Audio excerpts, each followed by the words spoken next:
দাঁড়িয়ে বলছি, এই মন্দির একটা ব্যবসায় পরিণত হয়েছে।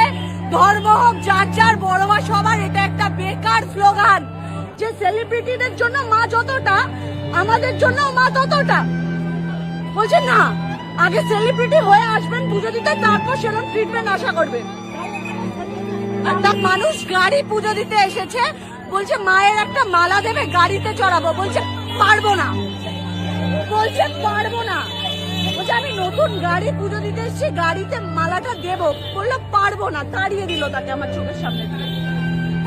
সেলিব্রিটিদের ব্যাপার আলাদা, সাধারণ মানুষের জন্য এগুলো অ্যালাউড নয়। চৌরাস্তা থেকে আসছি, আমি বেহালা চৌরাস্তা থেকে আসছি। এখানে সমস্ত পুরোটাই নাটক, একটা ব্যবসা রীতিমতো বিজনেস করে বসেছে, একটা গ্রুপ আছে। সুতরাং এর প্রতিবাদ হওয়া দরকার। তাহলে এখানে লেখা থাকে কেন ধর্ম হোক যার যার, বড় সবার? এই না, এই শব্দগুলো তাহলে মুছে দিই। তাহলে তুমি লিখে রেখেছো কেন বড় মা সবার? হ্যাঁ, তাহলে লিখে দিই বড় মা সেলিব্রিটি। যখন সেলিব্রিটি আসছে, ওই যে দাদা, তুমি ব্যবসাটা এক্ষুনি বন্ধ করো।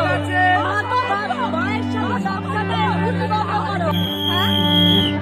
অস্বস্তিকর একটা কয়েকটা বলি, এখানে একটা ব্যবসা চলছে। এখানে যারা পুজো দিতে আসছেন, বড় মার কাছে তো পুজো যাবেই না। এখানে ডিরেক্ট ওপেন বলা হচ্ছে যে সেলিব্রিটিদের ব্যাপার আলাদা, সাধারণ মানুষের ব্যাপার আলাদা। আর এখানে কয়েকটা অশিক্ষিত মানুষ আছে, যাদেরকে মনে হয় ভাড়া করে রেখে দিয়েছে এইগুলো করার জন্য। এক্স্যাক্টলি, তাদের পেটে না কোনো শিক্ষা আছে না কিছু আছে। বলা হয়েছে যে আপনারা পুজো দিচ্ছেন, সাধারণ মানুষের মতো দেবেন। সেলিব্রিটিরা যেভাবে পুজো দেয়, যেভাবে ফটো তোলে, সেভাবে এক্সপেক্ট করবেন না। আপনারা সাধারণ মানুষ, সাধারণ মানুষের মতো থাকবেন। আপনি ভিডিও দেখেন, সেগুলো আলাদা কথা, আলাদা কথা। আর এখন বাইরে কতগুলো ছেলে দাঁড়িয়ে বলছে আমরা নাকি ভেতরে এটা বলার চেষ্টা করেছি বড় মার থেকেও বেশি আমরা বড়। এই ছোট লোক ছেলেগুলো ভীষণ ভালো লাগে।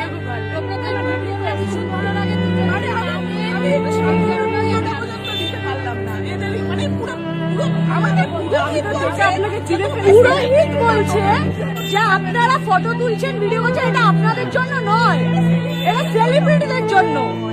তার জন্য আমি ক্যাচালটা শুরু করেছি যে সেলিব্রিটিদের জন্য মা যতটা, আমাদের জন্য মা ততটা। বলছে না, আগে সেলিব্রিটি হয়ে আসবেন পুজো দিতে, তারপর সেরকম ট্রিটমেন্ট আশা করবে। তাহলে আর কিছু বাইরে অসভ্য অশিক্ষিত ছেলে আছে, তারা জানায় তাই বলছে মায়ের বয়সী মহিলাদের, জানায় তাই। ইভেন সিকিউরিটি গার্ড আমাকে বলছে এদের সাথে মুখ লেগে পারবে না, এখানে ব্যবসা চলছে, এখানে ব্যবসা চলছে, এখানে ব্যবসা চলছে। পুজো তো মানুষ দিতে পারেই না, দুদণ্ড দাঁড়িয়ে প্রণাম করবে সেটাও করতে পারে না, তাড়িয়ে দেয়। একটা মানুষ গাড়ি পুজো দিতে এসেছে, বলছে মায়ের একটা মালা দেবে, গাড়িতে চড়াবো। বলছে পারবো না, বলছে পারবো না।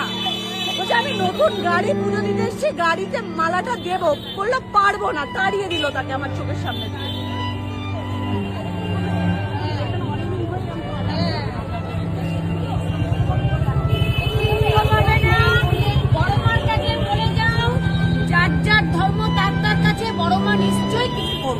সে তো অবশ্যই, মা তো দেখছে না, দুঃখ পাবে না।